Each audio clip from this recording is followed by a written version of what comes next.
Good morning from ABC 13. I'm Tom Cook. And I'm Samika Knight. Here's the very latest news for you this morning. Yeah, back to that breaking news. A woman killed in a hit-and-run crash. It happened on the west side at Highway 6 in Beechnut. The woman was hit about 4:30 this morning and the driver took off. But one driver stopped and called 911. Who knows how long the body had been there, but I feel like I'm the only person that actually said something about it. And there are some delays in the area near Highway 6 in Beechnut. One northbound lane is open, but others are still closed at this hour. Sugarland police say the woman driving the pickup here in this video in that violent crash has died. She crashed into a pole and was thrown out of the pickup on Highway 90 near Dairy Ashford just after midnight. That woman was flown to a hospital where she died. Police are still investigating the crash. Well, Sugarland police are looking for a gunman who wounded two men in a very quiet neighborhood. Yeah, it happened around 9:30 last night in the Greatwood Village neighborhood. The shooting happened on Briar Bend Drive. One man was flown to the hospital, the other taken by ambulance. Both are expected to survive. A neighbor is stunned by all this. An amazing neighborhood. I've lived here my whole life, 25 years, and something like this has never happened anywhere around here. So it's a very big surprise. Well, police told us they don't have a description of the shooter right now. Also new this morning, a Houston police officer may have suffered a concussion after chasing robbery suspects in the 3rd Ward. Police say they stole cash and cigarettes from the Valero gas station on Richmond and Shepherd. Officers spotted the suspect's car and the chase was on. It went to Emancipation, and that's where the suspects then hit a curb. 5 jumped out and ran. 3 were caught. 2 got away.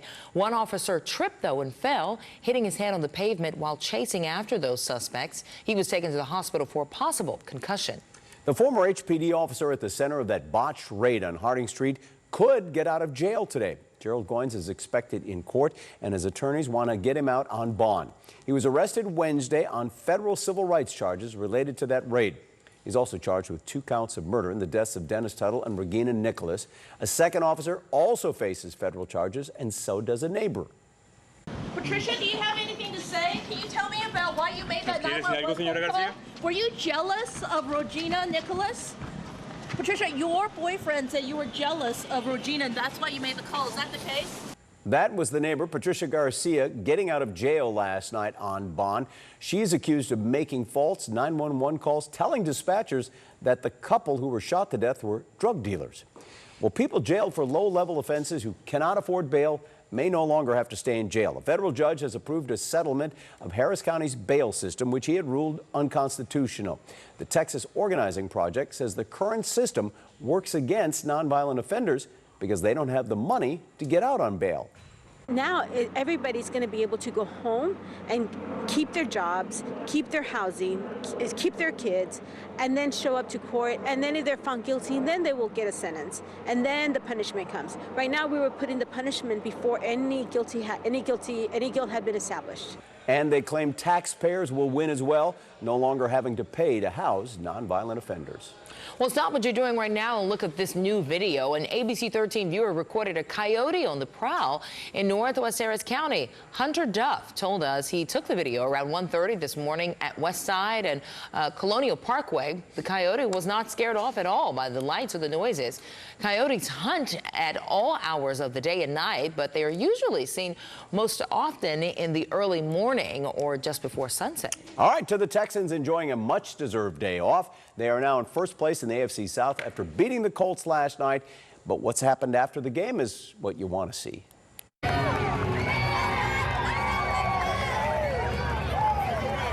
That was wide receiver Will Fuller giving fans his gloves and his headband that he wore. The Texans players also got a gift. We got to study. We got to be ready to go at a moment's notice. We got to see each other on Monday. That's the coach giving the team extra days off, so they won't be back on Monday to practice. But they take on the Patriots, and they'll have to get ready for that game on December 1st. Hashtag me every Friday. All right. Yes. Well, 3 hours from now, InNOut Burger finally arrives in Houston, opens at least in Houston. Today, the restaurant opens locations in Stafford and Katy. Earlier this morning, our crew spotted 2 guys waiting for the Stafford restaurant to open. I mean, I love their burgers and I enjoy their fries. Well, they lined up at 4:30, 6 hours before today's opening. And that chain has most locations on the West Coast, while Whataburger, based in Texas, has locations mostly stretching east. Both go up against each other in Arizona and now here in Texas. ABC 13 reporter Jeff Ealing is at the new InNOut Burger in Katy. And Jeff, Elita was hoping that you'd bring some back to the station. I'm just saying. Well, if she sings the InNOut theme song, I probably will do just that. She's got me singing it this morning. It's fantastic. Oh, no. That's what a burger is all about. This is great.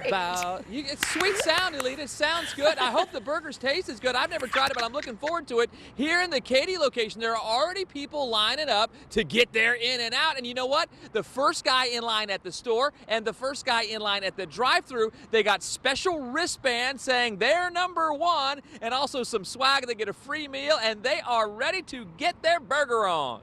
I mean, it's great. It's something I grew up with as a kid in LA, moved out here in '05, and to have it here, home, to feel like home almost, feels really great. So I'm happy. What made you decide to come down here and be first in line? I said, why not? You know, I asked at work for permission. I'm being a little late, but I get to take them lunch now, so they're getting free burgers. It's going to be great. The Great Houston Burger War is about to heat up. InNOut opens in a matter of hours. It has some Whataburger faithful already turning up their noses, but for those who have tried both, say there really is no use comparing the two. I think I won't compare it to necessarily a Whataburger. I think it's in its own kind of leaving its own. It has its own kind of taste and the different sauce that are added to the burgers that makes it very unique. Whataburger will always win out when it comes to options. The chain boasts more than 36,000 different ways to get a burger. InNOut is more limited, but those who have tried the burger say it is worth the taste. Everybody compare between Whataburger and InNOut and see, you know, which one is better. Actually, it's different tastes. I like Whataburger also, you know, and InNOut too, because the freshness. Whichever you prefer, the build-up to this burger is so big, even those unfamiliar with the menu are planning on making a trip to Stafford just for a taste of their very own. But there are some folks who have tasted InNOut and say they're not buying into the hype. Well, I went to InNOut in Dallas. Didn't find it very appealing, like Whataburger a lot better. But boy, I tell you, there is no shortage of people who want to try InNOut, and of the people who have gotten to the Katy location already this morning, almost all of them have some sort of connection to the West Coast. So it's not just about getting a burger, it's about tasting your childhood and those memories coming back. Elita, sing it to me one more time. I tell you what, InNOut.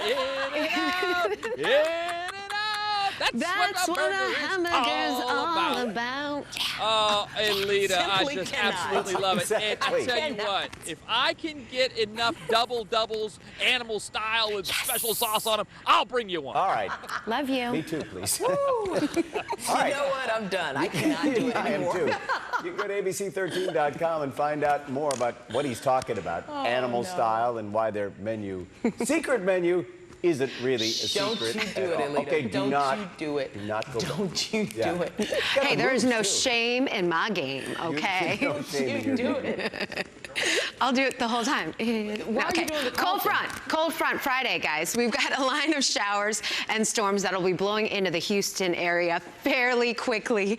Broken line of these rain showers should approach the Houston area between 11 a.m. and 1 p.m. and then off the coast just before sunset. There is going to be a severe weather threat, but the Storm Prediction Center has shifted that threat to just include areas east of the Houston area. You can still see it's clipping eastern parts of Harris County and heading into Louisiana. Here is the temperature cast, because there is going to be a big drop in temperatures as we get into the afternoon. Let's say 3, 4 o'clock. We'll go from those temperatures starting off in the 70s, topping out to 80 degrees around lunchtime, mid-60s in Houston by 3 o'clock. But take a look at College Station. You are going to need those jackets, at least a light jacket, as we get into the evening hours, and then overnight, those temperatures will fall under a mostly clear sky back down into the 40s. Afternoon temperatures this weekend in the mid to upper 60s. Still a very active weather pattern next week, but it does look like that next storm system on Tuesday will deliver some cooler temperatures by Thanksgiving. Catherine. Elita, I'd totally stand in line for an InNOut burger. We don't want you to get caught up in congestion in these lines of traffic driving in near the Galleria area. We've got road work over the weekend, including a closure of several of the lanes northbound on 59 between Chimney Rock Rock and Newcastle. 2 lanes will be blocked off. So as an alternate route, take Richmond or Westheimer. Then after the weekend, you'll see more lanes open up along that corridor. So they'll go from 3 open lanes to 4 open lanes inbound at 610. So some good news to look forward to starting on Monday. Okay. Why were you doing the Carlton for the You know, it's one of those, it's a jingle. It's a little jingle. Carlton, yes, Fresh Prince of Bel-Air, that's, you know, California. West, California thing. All a West Coast kind of. See now his it eyes? makes sense. Thank you. That all makes sense now. Okay, that's okay, sorry. Also, I want that out of my head. Have a great day, everybody. In and out.